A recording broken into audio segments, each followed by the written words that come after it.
شوف القصة الغريبة العجيبة. محمد بن المنكدر أحد العلماء الصالحين، يوم من الأيام يقول استسقى أهل المدينة. أهل المدينة طلبوا المطر وما نزل، المطر ما نزل من السماء. طلبوا المطر الصالحون ما أنزل الله لهم المطر. يقول وفجأة كنت في المسجد في الليل، مسجد المدينة، تخيلوا المسجد القديم في زمن تابع التابعين، يعني قبل 1200 سنة تقريبا. يقول كنت جالسا في الليل، يقول لوحدي، ظلمة، يقول دخل علي رجل لا أعرفه، ما عرفته، لم يرني، ما شافني. الرجل ما شاف ابن المنكدر، ما رأى أبا عبد الله، يقول لم يرني. يقول فدخل في المسجد وكبر وصلى. يقول وضع رداءه وصلى، هو ما قاعد يشوف ابن المنكدر، ما يدري. يقول فلما انتهى من صلاته رفع يديه، وقحط في المدينة وجفاف ما في مطر. يقول فرفع يديه إلى السماء وابن المنكدر يسمعه. ابن المنكدر ترى بكاء، يعني ابن المنكدر لما ينقل القصة متعجبا، تخيل ابن المنكدر متعجب من هذا الرجل. يقول فنظرت إليه فقال اللهم، شوف الرجل الغير معروف، قال اللهم إن أهل حرم نبيك استسقوك فلم تسقهم. أهل المدينة استسقوك ما أعطيتهم المطر، فأقسمت عليك يا رب أن تسقيهم. قال ابن المنكدر الرجل مجنون، أهل المدينة كلهم الله ما استجاب لهم، ويقول الرجل أقسمت عليك يا رب أن تسقيهم، يقسم على ربه. رب أشعث أغبر ذو طمرين ثياب ريح فيها، لو أقسم على الله لأبره الله.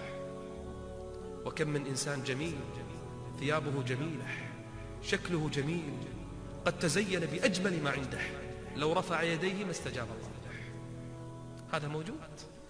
يقول فقال الرجل هذا مجنون، كل المدينة الله ما استجاب لهم، يستجاب لك أنت؟ يقول فلا زال يدعو ويدعو ويدعو حتى أرعدت السماء. يقسم ابن المنكدر، يقول فوالله ما أنزل يديه إلا والمطر ينزل. المطر نزل. يقول فبكى الرجل، بكى الرجل وهو يقول ربي من أنا حتى تستجيب لي، من أنا حتى تستجيب لي. يقول فظل يصلي حتى الصباح، حتى الفجر. يقول فعجبت من أمره.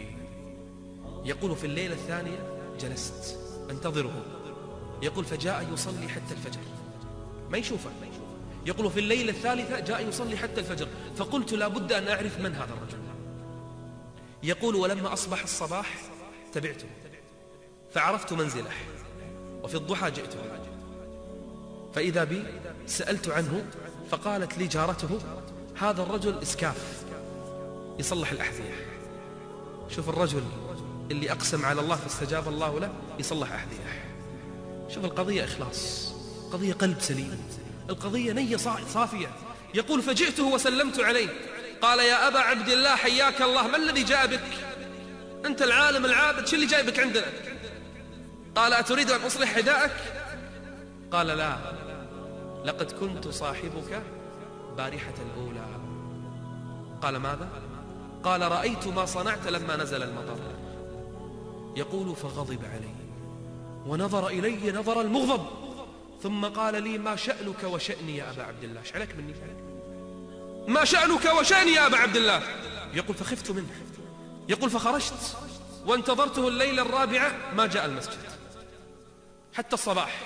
يقول وفي الصبح ذهبت إليه إلى البيت، فقالت لي عجوز عند باب بيته، قالت غفر الله لك يا أبا عبد الله، ما صنعت مع الرجل؟ قلت والله ما صنعت شيئا. قالت ما إن خرجت من المنزل إلا حمل أمتعته وخرج من البيت، إلا حمل أمتعته وخرج من البيت. يقول ابن المنكدر فظللت أبحث عنه سنوات فما وجدته إلى هذه اللحظة، فما وجدته إلى هذه اللحظة. هاجر من المدينة كلها لأن رجلا علم به أن الله قد استجاب دعاءه. اجعل صلاتك فقط لله، صيامك لله، اجعل صدقتك لله، اجعل ذكرك لله، اجعل قرآنك لله، اجعل دعوتك لله، اجعل حضورك للمجلس هذا فقط لله، فقط لله.